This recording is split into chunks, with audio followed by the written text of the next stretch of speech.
السلام علیکم۔ آج آپ سیکھیں گے اسپینش زبان میں یقیناً کہنے کے 4 طریقے۔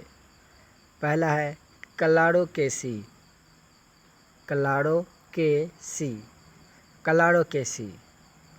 اور دوسرا ہے por supuesto، por supuesto، por supuesto۔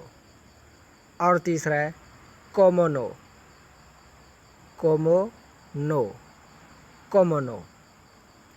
اور چوتھا ہے desde luego، desde luego، desde luego۔ یہ چاروں فقرے اسپینش زبان میں استعمال ہوتے ہیں یقیناً کہنے کے لیے، یعنی ان چاروں فقروں کا مطلب ہے یقیناً۔ اور ان میں سب سے زیادہ جو فقرے بولے جاتے ہیں وہ پہلے 2 ہیں، کلاڑو کے سی اور por supuesto۔ یہ ویڈیو اچھی لگی ہو تو اسے لائک کرنے کے ساتھ ساتھ ہمیں اسنیک ویڈیو ٹک ٹاک فیس بک پر فالو اور یوٹیوب پر سبسکرائب ضرور کیجیے گا۔ شکریہ۔